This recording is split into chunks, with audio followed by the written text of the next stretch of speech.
Right now, somewhere in your yard, there's probably something quietly inviting wasps to move in.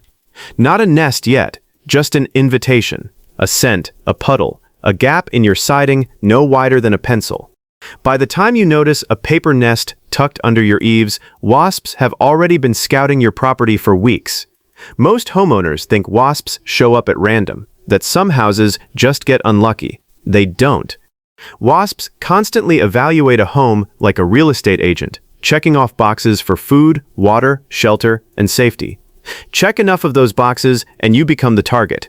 Today we're covering 10 of the most common things that quietly attract wasps to homes, why each one works so well from a wasp's perspective, and exactly how to take those invitations off the table before a queen ever finds them. Stick around, because number 7 is the one almost nobody thinks about, and it's sitting in most backyards right now. Let's start with the obvious one, because it matters more than people assume. Trash bins.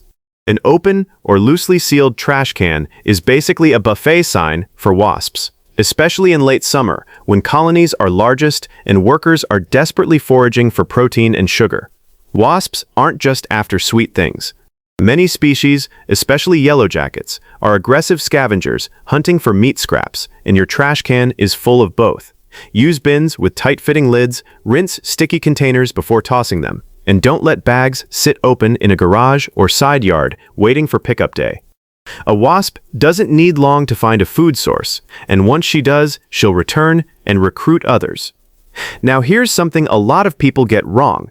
They think it's just soda cans and picnic leftovers that draw wasps in, but food and drink left outdoors, even briefly, can trigger a feeding response almost instantly. Wasps have an extremely sharp sense of smell, and sugary residue from juice or soda on a table is detectable from surprising distances.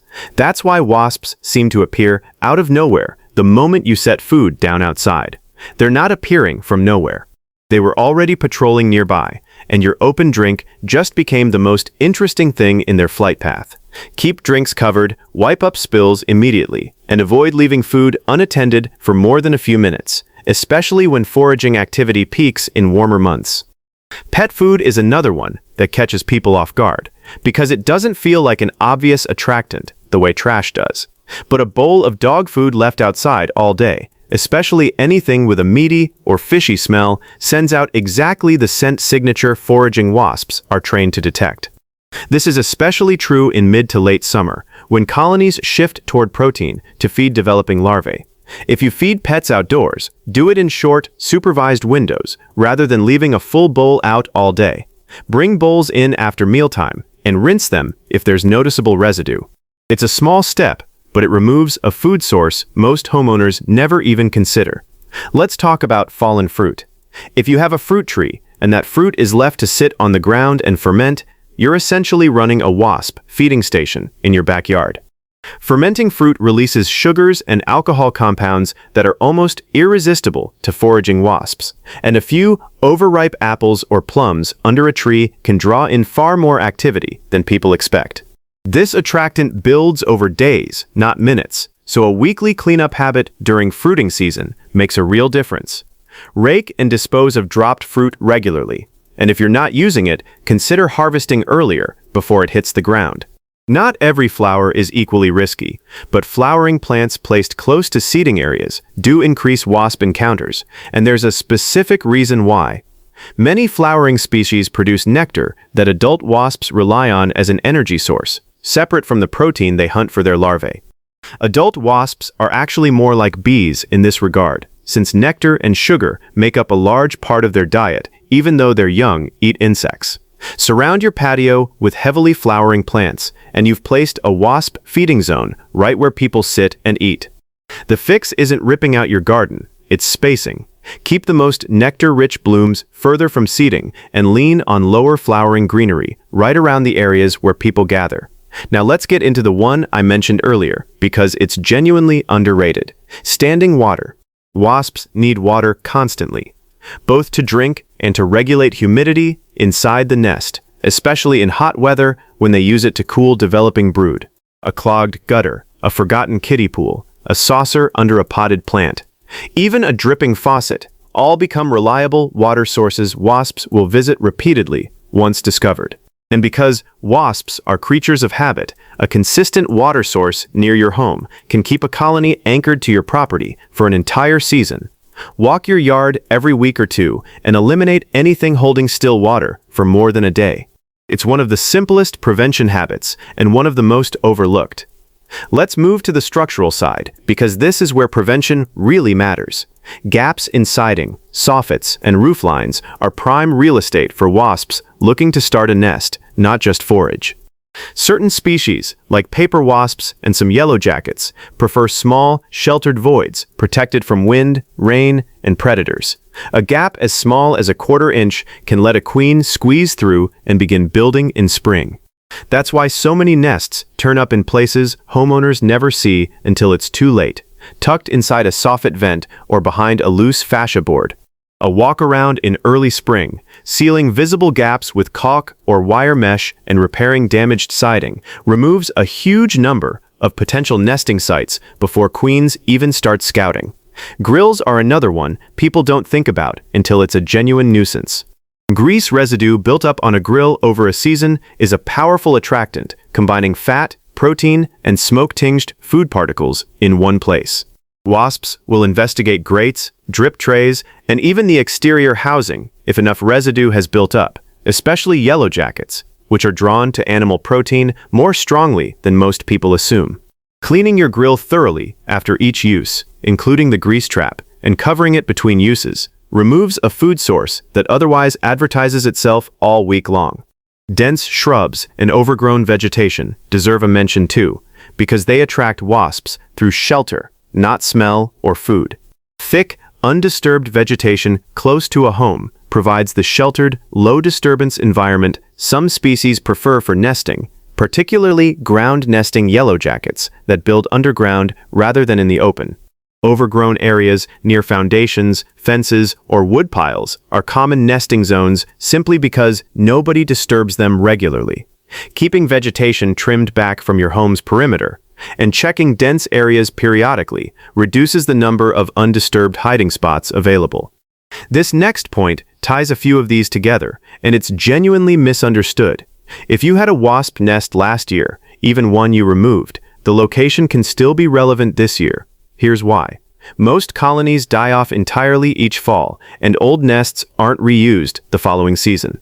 But new queens overwintering nearby will often scout familiar structural features, meaning if your home had the right gap or shelter last year, it may still have it this year, unless you physically sealed it. It's not that the old nest itself is attractive, it's that the same structural vulnerability is often still there.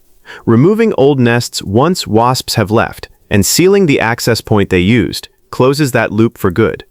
If you've made it this far, you've probably already spotted one or two of these in your own yard, and that's exactly the point. Before we get into how this comes together into an actual prevention plan, if you're dealing with wasps right now, or you've had a nest before, drop a comment and tell us what your biggest wasp problem has been.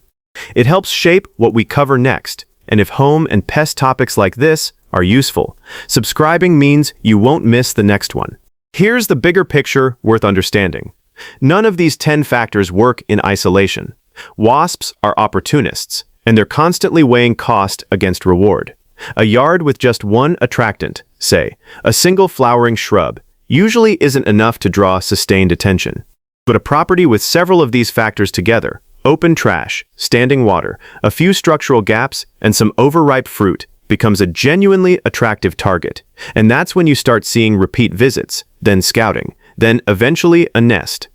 This is actually good news because it means prevention isn't about achieving some impossible wasp-proof yard.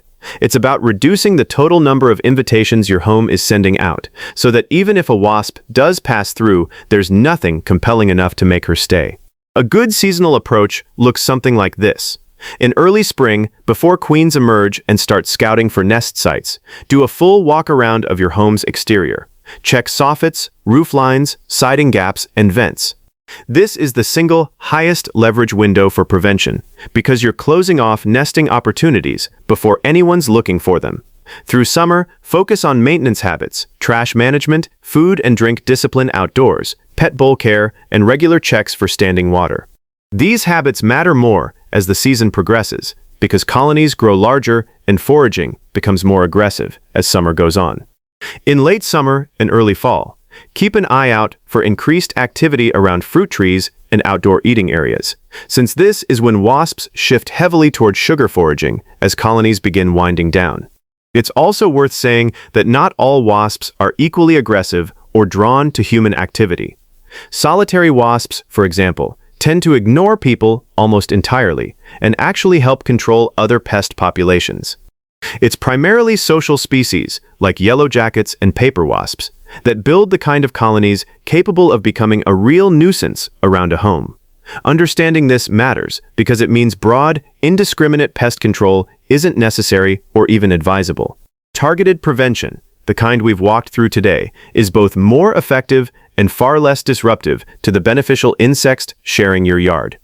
If you do find an active nest, especially one that's already established, it's worth treating that as a separate situation from prevention.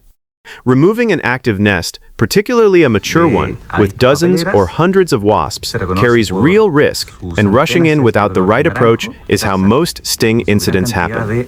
Prevention is something you can absolutely handle yourself, methodically and safely. Nest removal, especially for anything beyond a small, early-stage nest, is often better handled with real caution or professional help, depending on size and location. What's interesting is that most wasp problems aren't really about wasps at all. They're about small, fixable details around a property that quietly send out invitations all season long. A gap that never got sealed, a gutter that never got cleared, a grill that never got wiped down after the last cookout. None of these things feel significant on their own, but together, they shape whether your home becomes a wasp's next stop or gets passed over entirely. The homeowners who deal with wasps year after year are often the ones repeating the same small oversights without realizing there's a pattern at all. So take a walk around your property this week with fresh eyes. Check your bins, check your gutters, check the gaps along your roofline, and think honestly about whether any of these 10 factors are quietly active right now. Most of them take less than an hour to fix, and that hour is a lot cheaper than dealing with an established nest later in the season. If this helped you look at your yard a little differently, let us know in the comments which of these 10 surprised you the most, and subscribe if you want more practical, no-nonsense home maintenance guidance like this. We'll see you in the next one.